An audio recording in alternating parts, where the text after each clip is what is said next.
Hey, what's going on, everybody? Akeem here, and in today's Fix of Gaming News, we've got an update on the whole Dr. Disrespect situation. Plus, Harada-san speaks on the downfall of Soulcalibur. All this and more in today's Daily Fix.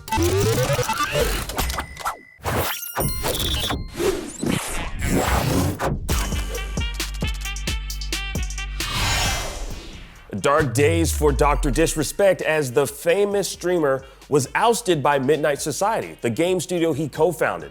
Now this following allegations that recently surfaced in relation to his ban from Twitch. Now it all started when a former Twitch staffer, Cody Connors, took to Twitter and made this post about a certain Twitch streamer and why they got banned. Now, in the post, Connors didn't name any names, but it was widely assumed by the general public to be Dr. Disrespect. In the tweet, quote, he got banned because got caught sexting a minor in the then existing Twitch Whispers product.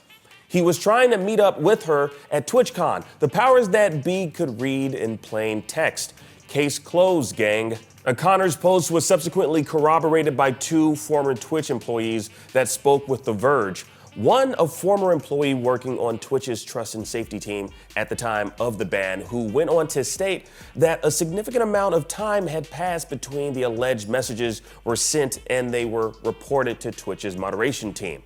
Now, taking all of this into consideration, Midnight Society decided to conduct their very own investigation, speaking with certain parties involved. And upon doing so, decided to terminate Dr. Disrespect effective immediately. Now, as for the allegations levied against him, after Jake Lucky quote tweeted Connors, Dr. Disrespect responded by saying, quote, Jake, seriously, I get it. It's a hot topic, but this has been settled. No wrongdoing was acknowledged, and they paid out the whole contract. Now, it's a very interesting choice of words there. No wrongdoing was acknowledged, which isn't to say no wrongdoing had occurred. But I'll leave y'all to kind of draw your own conclusions in this particular situation. Now, Dr. Disrespect recently came out with a lengthy response giving his side of the story, likely after seeking legal counsel on the matter. Now, the main portion that addresses the situation reads as follows. Quote, were there Twitch whisper messages with an individual minor back in 2017? The answer is yes. Were there real intentions behind these messages? The answer is absolutely not.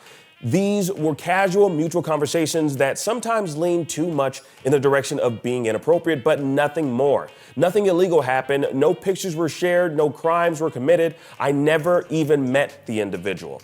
I went through a lengthy arbitration regarding a civil dispute with Twitch, and that case was resolved by a settlement. Let me be clear, it was not a criminal case against me, and no criminal charges have ever been brought against me. Now, as for the future of Dr. Disrespect, he did say on a recent stream that he's feeling a bit burnt out on streaming and that he might be stepping away to take a vacation. And he actually confirmed that in his lengthy statement. Now, actually, also in his most recent statement, he says he'll be coming back after his vacation with a heavy weight off his shoulders. Now, despite the earth-shattering development 3 years since the doc was mysteriously banned from the streaming platform, Twitch has yet to come out with an official statement on the matter. So definitely share your thoughts on the whole Dr. Disrespect situation in the comment section down below. Now, moving right along to other news, we've got some dataminers revealing new DLC characters coming in Mortal Kombat 1. Now, according to the findings of Interloco, the game files reveal T-1000, Conan the Barbarian, Ghostface, Noob Saibot, Sector, and Cyrax are joining the fray. And no, I'm not talking about that lolcow Cyrax, the less frightening one from the Mortal Kombat universe. Yeah, if you know about that whole Cyrax situation that is on YouTube. Anyways, NetherRealm hasn't announced any future DLC plans just yet, but if previous data mining has proven anything, it's that these findings are usually on the money.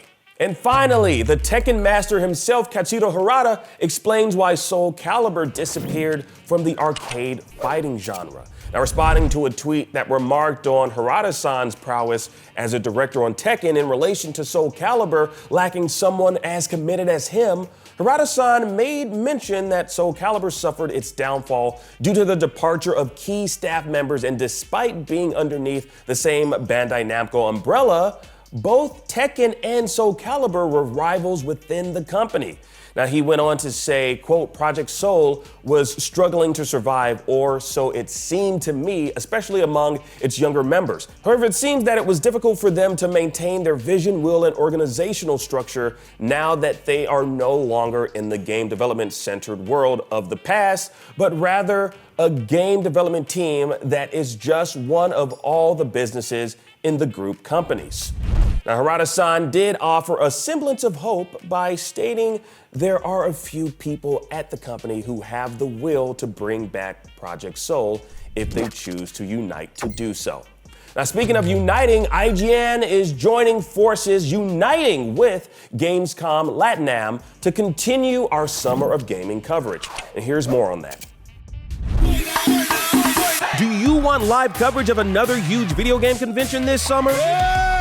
Well, great news, because IGN will be live at Gamescom LATAM 2024, checking out games, reveals, and surprises from some of the biggest game companies on Earth, like Nintendo, Ubisoft, Sega, Bandai Namco, Warner Brothers, and so much more.